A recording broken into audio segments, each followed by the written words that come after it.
नमस्कार साथियों, आपके अपने YouTube चैनल मेरा गांव मेरा गौरव में आपका स्वागत है। आज के इस वीडियो में पढ़ेंगे अरब सागर को जल ले जाने वाली नदियों के विषय में। तो आपका समय न व्यतीत करते हुए डायरेक्ट चलते हैं अपने टॉपिक पर। लूनी नदी प्रवाह क्षेत्र। इसका प्राचीन नाम लवणवती है और इसको अजमेर में सागरमती भी कहा जाता है। उद्गम स्थल अजमेर की नाग पहाड़ियों से ये नदी निकलती है।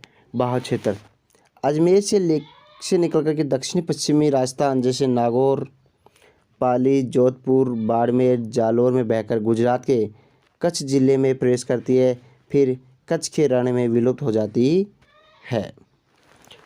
320 किलोमीटर लंबी नदी ये लगभग राजस्थान की मुख्य नदी है, जो पूर्णतया बरसाती है, यानी बरसाती जल पर निर्भर करती है।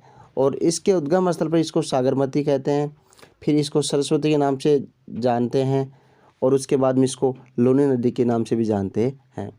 इस नदी का जल बालोतरा तक मीठा होता है और इसके पश्चात इसका जल खारा हो जाता है। सहायक नदियाँ में इसमें सुकड़ी, जवाई, सगाई, बांडी, लीलड़ी, जोजड़ी, मीठड़ी और सारी नदियाँ इसकी सहायक नदियाँ है। लूनी नदी के दाईं ओर केवल जोजरी नदी बहती है।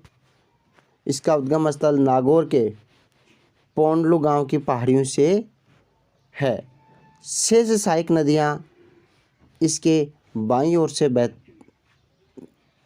निकलती है या बहती है, जो कि अरावली पर्वतमाला के से निकलती है।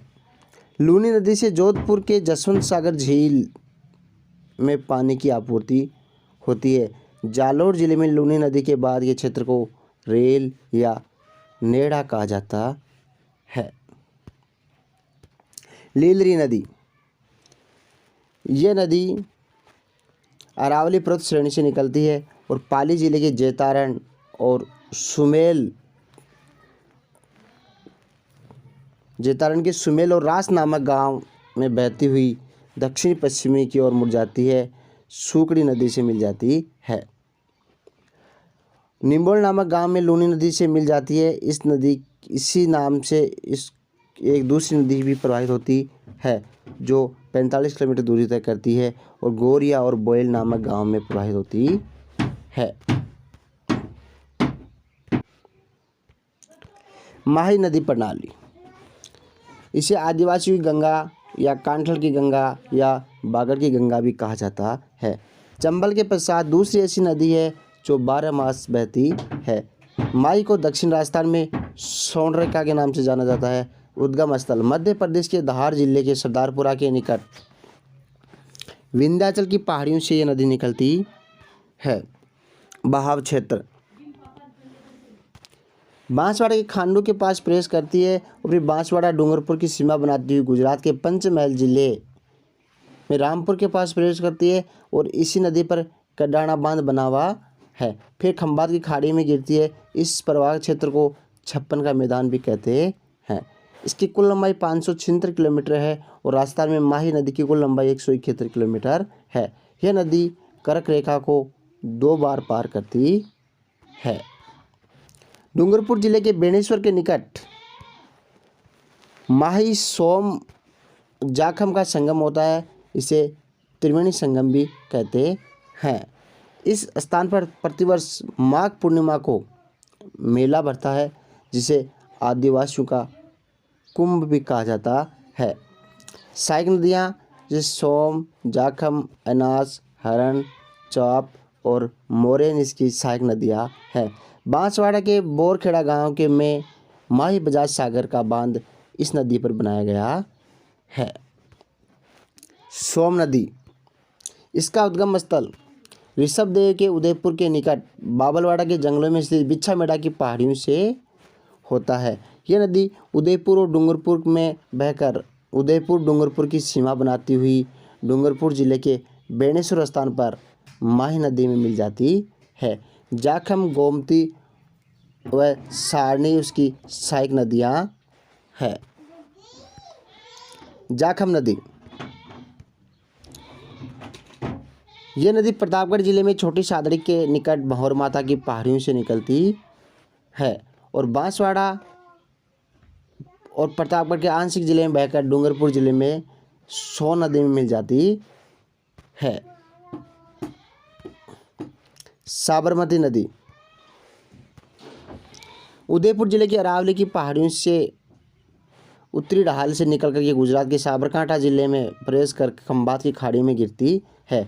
गांधीनगर शहर इसी नदी पर बसा हुआ है। इसकी सहायक नदियाँ बाकल, हथमती, मेसवा, वेतरक और माजम है।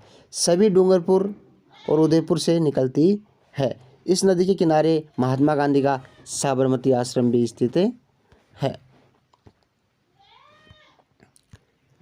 पश्चिम बनास प्रणाली सिरोही जिले के नया सानवाड़ा गांव के निकट के रावली की पहाड़ियों से निकलती है।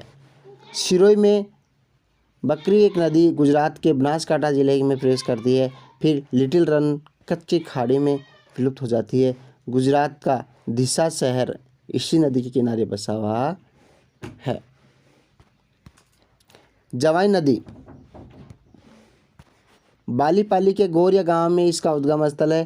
पाली में जालोर में बहकर बाड़मेर में लूनी नदी में मिलती है और सुमेरपुर के निकट इस पर जवाई बांध बना हुआ है। कौन सा बांध? जवाई बांध बना हुआ है। अनास नदी इसका उद्गम स्थल मध्य प्रदेश है और बांसवाड़ा जिले में प्रवेश करने पर प्रारंभ में उत्तरी दिशा की ओर, उसके पश्चात पश्चिमी दिशा में प्रवाहित होते ही माई नदी में मिल जाती है और अनीस इसकी प्रमुख सहायक नदी है। एराव नदी यह नदी प्रतापगढ़ के नामक स्थान से निकलती है और बांसवाड़ा जिले के सेमलिया नामक स्थान पर प्रवेश करती है। दक्षिणी पश्चिम की ओर प्रवाहित होने वाली होते हुए माई नदी में मिल जाती है। चेप नदी यह नदी कालिंजरा के पानी से निकलती है। सुकड़ी नदी यह नदी देसूरी के निकट से निकलती है। प्रारंभिक पाली और जालोर जिले में प्रवाहित होती हुई मांजल पबरवा के निकट से बाड़मेर जिले में प्रवेश करती है। फिर बाड़मेर में 15 किलोमीटर बहती हुई समदड़ी के निकट लूनी नदी में मिल जाती है। मित्री नदी ये छोटी नदी है जो जालोर जिले की अरावली की पहाड़ियों से निकलती है। सुकड़ी नदी 2 प्रारंभ में यह नदी धाम नामक गांव में प्रवेश करती है। फिर लगभग 20 किलोमीटर पर आउट होने के पश्चात गोलिया गांव के निकट लूनी नदी से मिल जाती है। जोजरी नदी यह जोधपुर जिले की महत्वपूर्ण नदी है जो पिपाड़ के पहले से निकलकर सालावास, झज्जीवाल, बनाड़ और झालमंड आदि गांव में प्रवाहित होती ही मीलवा गांव में विलुप्त हो जाती है। शुक्ल नदी यह नदी पश्चिम बनास की एक महत्वपूर्ण सहायक नदी है। इस नदी की पूर्वी शाखा दत्तराई गांव के निकट की पहाड़ियों से निकलती है और 23 किलोमीटर लंबी बहती है। शुक्ल नदी की पश्चिमी शाखा सरवाड़ा की पहाड़ियों से निकलती है और लगभग 40 किलोमीटर बहती है। जावल के निकट में पूर्वी शाखा में मिल जाती है। यहाँ से इसका नाम सीप नदी हो जाता है। वाकल नदी ये नदी गोगुंदा तहसील के गोरा नामक गांव के निकट पहाड़ियों से निकलती है। ओदना और मानपुर गांव में प्रवाहित होती कोटड़ा पहुंचती है। यहाँ से पश्चिम की ओर मुड़ जाती है। यह उदयपुर में लगभग 112 किलोमीटर लंबी बहती है। गाँव पीपल नामक गांव में के निकट गुजरात में प्रवेश करती है। इस नदी के किनारे उदयपुर जिले के राधोगढ़, ओदना, पनवाड़ा व कोटड़ा गांव स्थित है। इस प्रकार इस वीडियो में अरब सागर को जल ले जाने वाली नदियों के विषय में जानकारी दी गई है। अगर हमारा वीडियो आपको अच्छा लगा हो तो कृपया इसको लाइक, शेयर और कमेंट में ज़रूर बताइए।